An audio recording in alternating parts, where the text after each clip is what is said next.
Right, what we've got here is a classic in the making, a GSXR 750. They're well loved. This is an early model one. The pendulum has swung as far as value goes. It's down the bottom. They're just starting to swing. I think they're a great classic because they're rideable. They're quick, they stop, they look good.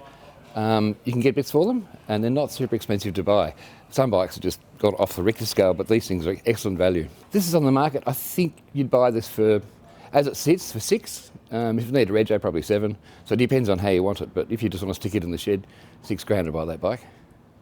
Over here we've got an interesting bike. That's an Ariel Square 4. That was actually a concourse winner in the United States. It's an absolutely beautiful motorbike, so anybody who knows about Ariels will know how good a machine that is. In their day, they were used for sidecar work. The police had them, but a 1,000cc four-cylinder in a square configuration, which makes it quite interesting. And you don't see many of these around because they were pretty expensive and they got damaged. But that's an absolute show winner. The next bike along is an interesting bike. It's one we're doing a restoration on. That's an MV Agusta 850 Mani. It's a chain drive MV, and that's going to have a resto. There's a little bike that Trevor loves. It's a Jawa 250, and I think he has a love affair with it because he had one as a kid, and that quite often seems to be the way. It's sat there for years and it's sitting there, and he keeps saying, I should do something about that Jawa.